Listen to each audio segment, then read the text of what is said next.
Hello everyone, मेरा नाम जितेश पुरोहित। आप सभी का स्वागत करता हूं मैं अपने यूट्यूब चैनल पर। और काफ़ी लंबे समय के बाद मैं फिर से टॉपिक से रिलेटेड वीडियोस अपलोड कर रहा हूं। तो आशा करूंगा आप इस वीडियो को पूरा ध्यानपूर्वक देखोगे और जितना सपोर्ट आपने मेरी पिछली वीडियोस को किया है इसे भी उतना ही सपोर्ट करोगे। इस वीडियो का मोटिव है इस टॉपिक से रिलेटेड अगर आपके कोई भी डाउट है तो वीडियो की जानकारी के माध्यम से आपके वो डाउट क्लियर हो जाएंगे। और जिस किसी भी विद्यार्थी ने कछवाहा वन से संबंधित अभी तक कुछ भी नहीं पढ़ रखा है तो भी उसके लिए ये वीडियो इंपॉर्टेंट होगी, क्योंकि यहाँ पर सभी बेसिक फैक्ट से लेके तो जितने भी इंपॉर्टेंट चीज़ें हैं वो भी मैं डिस्कस करने वाला हूँ। तो पूरा वीडियो को आप ध्यानपूर्वक देखिए। वीडियो अगर आपको अच्छी लगे तो आप इसे अपने दोस्तों में शेयर ज़रूर करें, और आप चैनल पर नए हो तो प्लीज़ चैनल को सब्सक्राइब कर लें ताकि जब भी वीडियो आए आप लोगों को नोटिफिकेशन मिलता रहे। तो चलिए बात करते हैं आज के टॉपिक पर। टॉपिक है आज का जयपुर का कछवाहा वंश। कछवाहा वंश से संबंधित बहुत से ऐसे प्रश्न हैं जो हमारे एग्जाम में बनते ही हैं। और अगर राजस्थान के इतिहास की बात करें तो पूरे 100% में से कछवाहा वंश लगभग 30 से 40% का वेटेज रखता है। तो अच्छा टॉपिक है, इसे हमें बहुत ही डिटेल से पढ़ना है। तो आप एंड तक वीडियो को देखते रहें। पहली लाइन है जयपुर का कछवाहा वंश। हम और भी जानकारी पढ़ेंगे, लेकिन जो बेसिक चीज़ें हैं मैं आपकी यहीं से क्लियर करवाना चाहता हूं कि जयपुर का कछवाहा वंश, इस लाइन से ही मैं आपको दो प्रश्न सबसे पहले पूछना चाहूंगा। पहला नाम है जयपुर। जयपुर से मैं आप लोगों को प्रश्न पूछना चाहूंगा कि जयपुर राजस्थान की राजधानी कब बनाया गया, ये आप मुझे कमेंट करके बताओगे। और उसी के साथ साथ जयपुर यह कौन से राज्य के साथ सीमा बनाता है। दो क्वेश्चन आप लोगों के लिए, जयपुर इस नाम से, तथा इसके साथ साथ जयपुर को आप हिस्टोरिकल चीज़ों से जोड़ सकते हो, जोग्राफिकल तरीके से भी जोड़ सकते हो, और उसी के साथ साथ इकोनॉमिक्स जो फैक्ट है वो भी जयपुर से बहुत इंपॉर्टेंट है। तो आप इन चीज़ों को अपने हिसाब से जोड़ सकते हो। वीडियो लंबी ना हो इसीलिए मैंने बस आप लोगों से दो बेसिक से प्रश्न पूछे।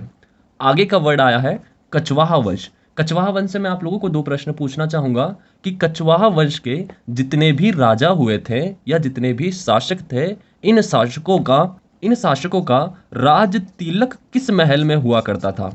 प्रश्न आप लोगों को अच्छे से समझ में आ चुका है। आप इन प्रश्नों के आंसर मुझे कमेंट बॉक्स में बता सकते हो कि कछवाहा वंश के शासकों का राज तिलक किस महल में हुआ करता था। तथा उसी के साथ साथ मैं आप लोगों से एक और प्रश्न पूछना चाहूंगा कि कछवाहा वंश के जितने भी राजा हैं, इन राजाओं का समाधि स्थल, कौन सा स्थल, समाधि स्थल, ये कहां पर है। एक प्रश्न राज तिलक से, एक प्रश्न समाधि स्थल से। अगर किसी विद्यार्थी को इन प्रश्नों के उत्तर नहीं पता है तो कोई बात नहीं, आप वीडियो को पूरा देखें और आज की वीडियो में मैं आपके ये सभी प्रश्न क्लियर करूंगा। तथा जितने भी इंपॉर्टेंट शासक हैं, बहुत सारे टीचर्स या बहुत सारे यूट्यूबर्स कभी कभी उन शासकों को नहीं पढ़ाते हैं, ऐसा सोचते हैं कि वो तो इंपॉर्टेंट नहीं है और उन्हें स्किप कर देते हैं।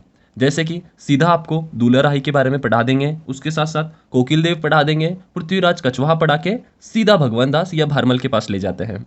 लेकिन इनके बीच में भी कुछ ऐसे शासक हैं जिनसे रिलेटेड एक दो ही जानकारी है, लेकिन हमें वो पता होना चाहिए। ये हमारे एग्जाम पॉइंट ऑफ व्यू से बहुत ज़रूरी है। तो बात करते हैं आज के टॉपिक के ऊपर। ये मैंने आपका बेस बना दिया। इन प्रश्नों का उत्तर अगर आप लोगों को पता है तो कमेंट जरूर करें। बढ़ते हैं हम हमारे टॉपिक के ऊपर। टॉपिक था हमारा जयपुर का कछवाहा वंश। सबसे पहले मैप में हम जयपुर को देख लेते हैं कि मैप में जयपुर कहाँ है। तो मैप में जयपुर की स्थिति उत्तर पूर्व में आती है। कहाँ आती है? राजस्थान के उत्तर पूर्व दिशा में आती है। अगर आपको राजस्थान का मैप अभी भी याद नहीं होता है या मुश्किल आती है राजस्थान का मैप पढ़ने में, तो डिस्क्रिप्शन में आपको मेरी वीडियो मिल जाएगी, how to learn Rajasthan map. आप उसे अच्छे से देखें और मैप को किस तरीके से आप याद कर सकते हो वो सारी टिप्स एंड ट्रिक्स मैंने उस वीडियो में बता रखी हैं। तो जयपुर की स्थिति है हमारे उत्तर पूर्व की दिशा में। क्या मैं आप लोगों से एक प्रश्न पूछ सकता हूँ?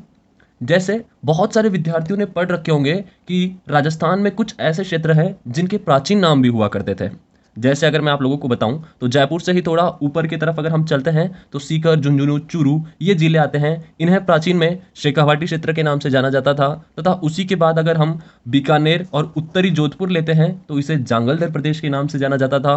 फिर उसी के नीचे जैसलमेर, बाड़मेर, यहाँ का इलाका मारवाड़ प्रदेश के नाम से जाना जाता था। और उसी के साथ साथ दो इंपॉर्टेंट चीज़ें, एक भोमट का प्रदेश और एक बोराट का प्रदेश। बहुत बार मैंने इन दोनों का डिफरेंस आपको जब क्वेश्चंस वाली वीडियो बता रहा था तो उसमें मैंने बहुत अच्छे से समझा रखा है। अगर आपने उन वीडियो को नहीं देखा तो उन वीडियो को देख सकते हो। इसी के नीचे भोमट और भोराट ये भी दो प्रदेश थे। तथा उसी के बाद राजस्थान की जो दक्षिणी इलाका है उसे मालवा का पठार तथा मालवा प्रदेश इस नाम से जाना जाता था प्राचीन में, तथा हाड़ौती प्रदेश आ जाता था, फिर डींग का भी कुछ भाग आ जाता था। तो ऐसे राजस्थान में वर्तमान जो नाम है इनके कुछ प्राचीन नाम भी हुआ करते थे। एक सबसे इंपॉर्टेंट था ऊपरमाल का क्षेत्र। बहुत बार प्रश्न पूछा जा चुका है, बहुत बार एग्जाम में प्रश्न पूछा जा चुका है ऊपरमाल क्षेत्र से भी। मैं आप लोगों को एक प्रश्न पूछना चाहूंगा, जो वर्तमान में नागौर जिला है, जो वर्तमान में नागौर जिला है, इसका प्राचीन नाम क्या था? क्या कोई विद्यार्थी मुझे कमेंट करके बता सकता है? तो वीडियो को पॉज करें और उसका नाम मुझे जरूर बताएं। हम बात कर रहे थे जयपुर के बारे में। इतने सारे प्राचीन नाम मैंने आप लोगों को बता दिए, तो जयपुर का भी या इसके आसपास के क्षेत्र का भी तो कुछ प्राचीन नाम हुआ करता होगा ना। मैं बेसिक से आप लोगों को लेके चल रहा हूं ताकि आपका थोड़ा इंटरेस्ट बने इस टॉपिक को पढ़ने में और आपके जो भी डाउट है वो यहाँ से क्लियर होते रहे। तो प्राचीन में जयपुर के आसपास के क्षेत्र को ढूंढाड़ का क्षेत्र कहा जाता था। कौन सा क्षेत्र कहा जाता था? ढूंढाड़ प्रदेश कह लो, ढूंढाड़ का क्षेत्र कह लो, ये इसका प्राचीन नाम था। इसमें कौन कौन से वर्तमान के जिले आते हैं? तो जयपुर जो मेन है ये तो आता ही था, उसी के साथ साथ सीकर आया करता था, तथा उसी के साथ साथ उत्तरी टोंक आया करता था, अलवर का कुछ हिस्सा आया करता था और दौसा का कुछ हिस्सा आया करता था। तो इन सभी क्षेत्रों को मिलाकर ढूंढाड़ का प्रदेश ये क्षेत्र बना था। तो बात करते हैं ढूंढाड़ से संबंधित दो तीन बातें मैं आप लोगों को बताना चाहता हूं कि ये ढूंढाड़ नाम किस प्रकार पड़ा तथा यहाँ कौन सी ऐसी विशेषता थी जो ढूंढाड़ नाम दिया गया। तो यहाँ पर प्राचीन में एक नदी बहा करती थी, उस नदी का नाम था ढूंढ नदी। कौन सी नदी? ढूंढ नदी उसका नाम था। इसी कारण इस क्षेत्र का नाम ढूंढाड़ पड़ा। तथा उसी के साथ साथ इस क्षेत्र में एक बोली बोली जाती थी जिसका नाम था ढूंढाड़ी बोली। कौन सी बोली? ढूंढाड़ी बोली इस क्षेत्र में बोली जाती थी। अगर आप राजस्थान का कल्चर पढ़ोगे तो वहाँ पर आपको बोलियों से संबंधित भी बहुत सारी जानकारी मिलेगी, जैसे मारवाड़ी बोली, शेखावाटी बोली, वागड़ी बोली और भी बहुत सारी बोलियां हैं। आप उसे कल्चर के टॉपिक में अच्छे से क्लियर करोगे।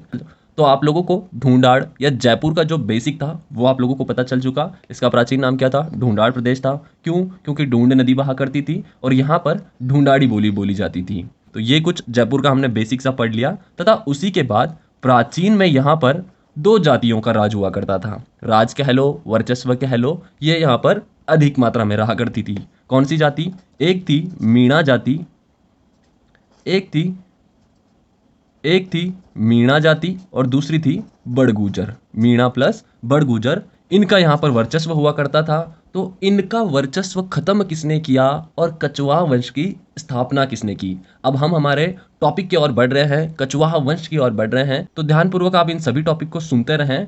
बात कर रहे हैं हम मीणा प्लस बड़गुजर। इन लोगों का वर्चस्व हुआ करता था ढूंढाड़ के प्रदेश में, और ढूंढाड़ के प्रदेश में ही 1137 के समय, कब? 1137 के समय जो हमारे दूल्हे राय हैं यह ग्वालियर से निकले थे और दौसा के आसपास आकर इन्होंने अपना वर्चस्व जमाया। दौसा के आसपास आकर इन्होंने अपना वर्चस्व जमाया और इन्होंने यहाँ पर आते ही मीणा तथा बड़गुजरों का वर्चस्व समाप्त किया। मीणा तथा बड़गुजरों का वर्चस्व समाप्त किया और यहाँ पर कछवाहा वंश की, किसकी? कछवाहा वंश की नींव रखी, या यूं कह लो स्थापना की। तो यहाँ से आपका एक प्रश्न क्लियर होता है कि कछवाहा वंश की स्थापना किसने की, कब की? तो किसने की? दूल्हे राय, या इनका नाम और हमें मिलता है तेजकरण। ये दोनों नाम इन्हीं के हैं। इन्होंने 1137 में कछवाहा वंश की स्थापना की थी। यहाँ से आपका ये बहुत ही बेसिक क्वेश्चन जो कभी कभी एग्जाम में पूछ लिया जाता है, ये आपका यहाँ से क्लियर हो जाएगा। बात करते हैं हम कछवाहा वंश से संबंधित एक शिलालेख लिखा गया है। उस शिलालेख का नाम है आमेर का शिलालेख। कौन सा शिलालेख? आमेर का शिलालेख, जो 1612 ईस्वी सन का मिलता है। इसी शिलालेख से कछवाहा वंश के संबंधित दो चार बातें हैं जो हमें हमारे एग्जाम पॉइंट ऑफ व्यू से भी ध्यान रखना पड़ता है। पहला पॉइंट है कि आमेर शिलालेख के अनुसार ही कछवाहा वंश को रघुकुल तिलक कहा गया है। क्या कहा गया है? रघुकुल तिलक कहा गया है। तथा आमेर के कछवाहा वंश को ही भगवान राम के बेटे कुश का वंशज भी माना गया है। किसका वंशज माना गया है? कुश का वंशज भी माना गया है। तथा उसी के साथ साथ एक जो इंपॉर्टेंट चीज है वो है कि कछवाहा वंश के राज चिन्ह पर, किस पर? राज चिन्ह पर क्या अंकित है? तो ये चीज हमें यहां से पढ़नी पड़ेगी। तो क्या लिखा गया है? यथो धर्म स्तुतो जय। क्या लिखा गया है? यथो धर्म स्तुतो जय। क्या कोई विद्यार्थी जिसने ये पहले से पढ़ रखा है मुझे इस लाइन का मीनिंग क्लियर करेगा कमेंट बॉक्स में लिखकर? तो जिस भी विद्यार्थी को पता है वो मुझे कमेंट जरूर करें और इसका आंसर मुझे कमेंट बॉक्स में बताएं। तो अभी तक हमने क्या पढ़ लिया? सबसे पहले हमें जयपुर से संबंधित चीज़ें पढ़ी कि जयपुर यह कौन से राज्य के साथ सीमा बनाता है, राजधानी कब बनाई, ये मैंने आप लोगों को 2 प्रश्न पूछे हैं। तथा उसी के साथ साथ मैंने आपको इसका प्राचीन क्षेत्र बताया, यहाँ ढूंढ नदी थी, ढूंढाड़ी बोली बोली जाती थी। तथा उसी के साथ साथ यहाँ मीणा तथा बड़गुजरों का वर्चस्व हुआ करता था, जिसे किसने समाप्त किया? दूल्हे राय, या यूं कह लो तेजकरण, दोनों नाम एक ही हैं। दूल्हे राय ने 1137 में ग्वालियर से आकर यहाँ पर मीणा तथा बड़गुजरों को पराजित किया, इनका वर्चस्व समाप्त किया और क्या करा? कछवाहा वंश की स्थापना कर दी। तो चलो अब हम पढ़ते हैं दूल्हे राय, यह कछवाहा वंश के प्रथम शासक हैं। इनसे संबंधित जितनी भी जानकारी है वो मैं आप लोगों को यहाँ पर क्लियर करूंगा। आप मेरे साथ साथ अपने नोट्स बना सकते हो या फिर आप डिस्क्रिप्शन से व्हाट्सएप ग्रुप को ज्वाइन कर सकते हो, वहां पर मैं आपको हैंडराइटिंग नोट्स प्रोवाइड करवा दूंगा, तो वहां से आप इजीली उन्हें अपने पास नोट कर सकते हो। बात करते हैं हम सबसे पहले दूल्हे राय कछवाहा वंश के प्रथम शासक थे। इन्होंने 1137 में दौसा के आसपास कछवाहा वंश की स्थापना की तथा उसी के साथ साथ इन्होंने अपनी पहली राजधानी दौसा को ही बनाई। तो राजधानियों से अगर आप लोगों को प्रश्न पूछा जाए कछवाहा वंश की प्रथम राजधानी कौन सी थी, तो आप बताओगे दौसा। कौन सी थी?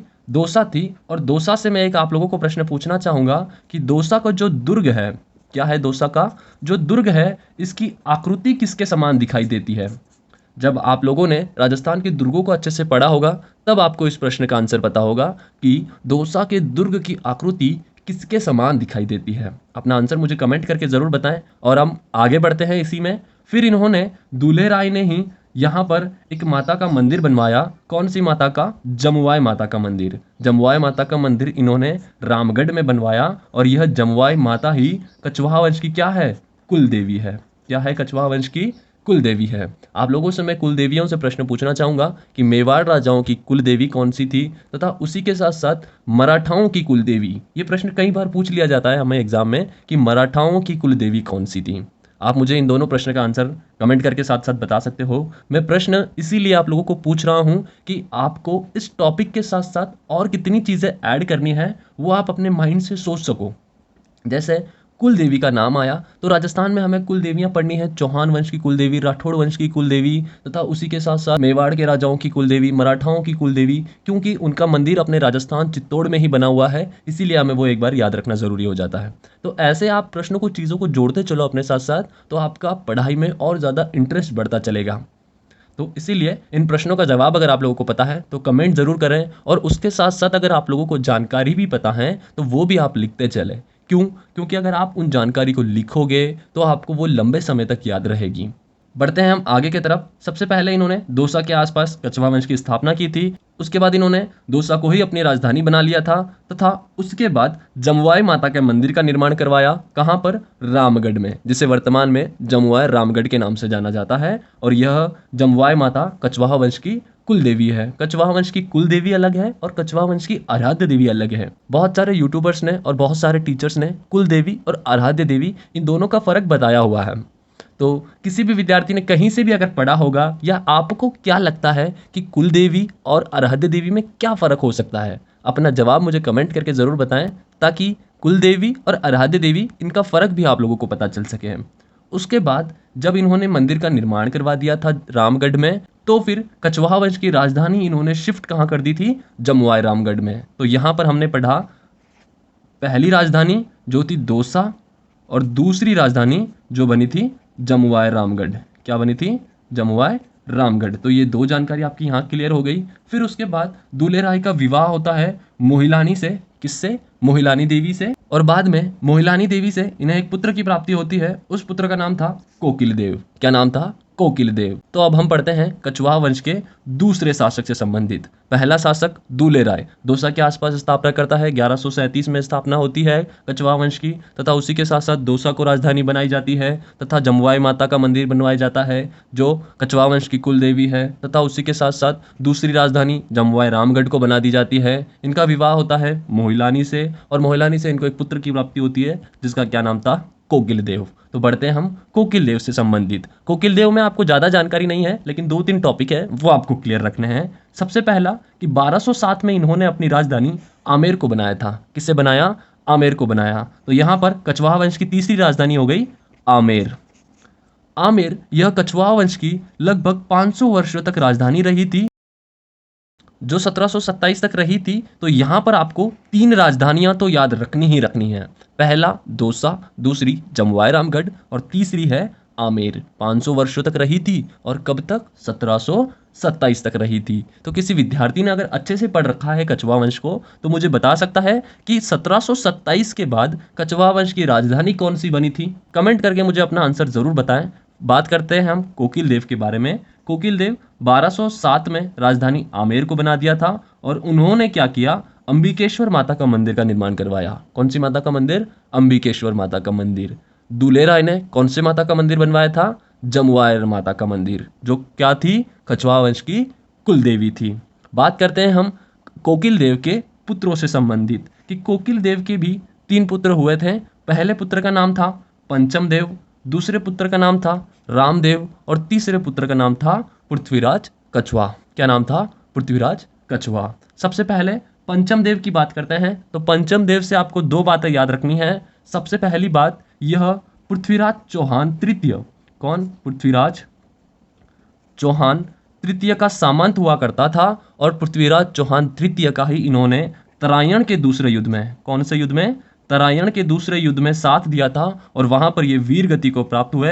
इनकी क्या हो गई? वहां मृत्यु हो गई। तरायण का प्रथम युद्ध कब हुआ था? कमेंट करके बताओ। और तरायण का दूसरा युद्ध कब हुआ था? ये भी आप मुझे कमेंट करके बता सकते हो।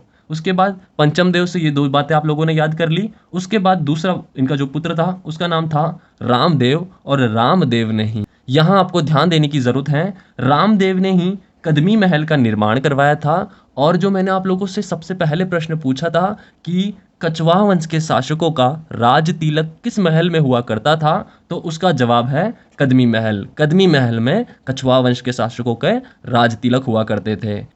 तो ये जानकारी बहुत से यूट्यूबर्स हैं जो स्किप कर देते हैं या विद्यार्थियों को बताना जरूरी नहीं समझते, लेकिन कंपटीशन में प्रश्न कहाँ से पूछा जा सकता है ये कोई भी अंदाजा नहीं लगा सकता।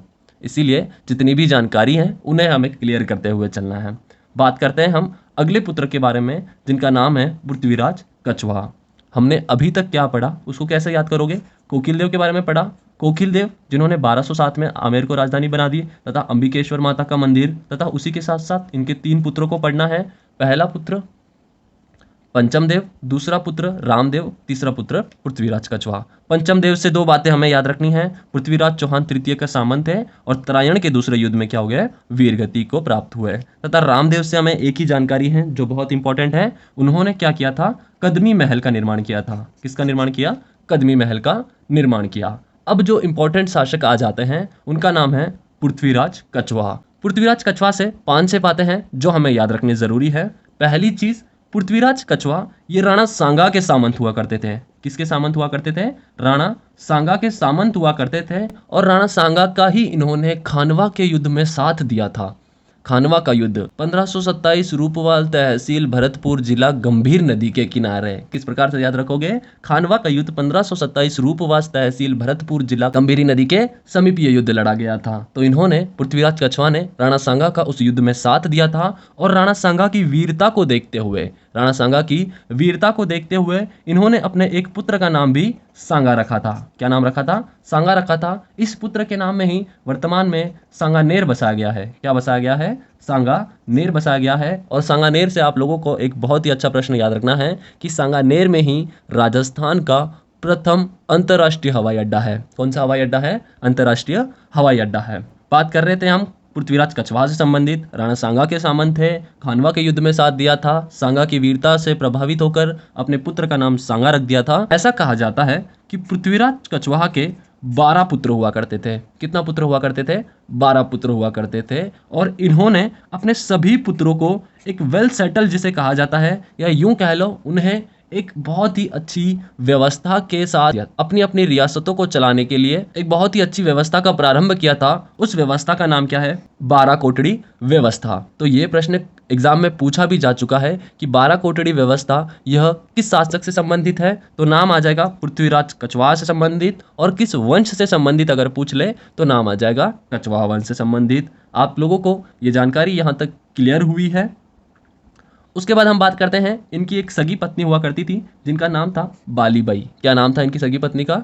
बालीबाई। बालीबाई, ये नाम आपको इंपॉर्टेंट नहीं याद रखना है, लेकिन यहाँ से एक जो जानकारी है वो आप लोगों को याद रखनी है कि बालीबाई के गुरु हुआ करते थे कृष्णदास पयहारी जी। कौन? कृष्णदास पयहारी। और कृष्णदास पयहारी से आपको दो चीज़ें याद रखनी है जो राजस्थान के कंपटीशन में कई बार पूछ ली जाती है। पहला क्वेश्चन कि कृष्णदास पयहारी जी ने कौन से संप्रदाय की स्थापना की थी? किसकी? संप्रदाय की स्थापना की थी। राजस्थान में संत और संप्रदाय ये एक अलग ही टॉपिक है, जहाँ पर आप संतों के बारे में पढ़ोगे तथा यहाँ पर जो संप्रदाय हैं जैसे रामानंदी संप्रदाय, दादू संप्रदाय तथा बिश्नोई संप्रदाय, तो ये जितने भी संप्रदाय हैं इनके बारे में आप वहाँ अलग से जानकारी पढ़ोगे। तो इन्होंने रामानंदी संप्रदाय, किसकी? रामानंदी संप्रदाय की स्थापना की थी। और इनकी जो प्रमुख पीठ बनी हुई है, क्या है इनकी जो प्रमुख पीठ बनी हुई है ये कहाँ पर है?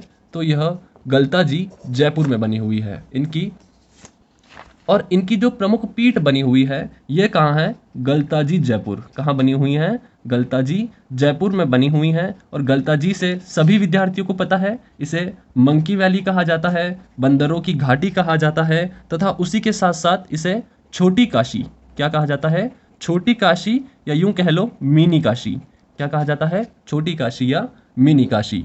तो आज की वीडियो यहीं पर समाप्त होती है। आगे के जो शासक हैं वो मैं आपको धीरे धीरे वीडियो के माध्यम से क्लियर करता रहूँगा। इन चीज़ों को किस प्रकार से याद करोगे, एक छोटा सा रिकैप हम कर लेते हैं फिर से।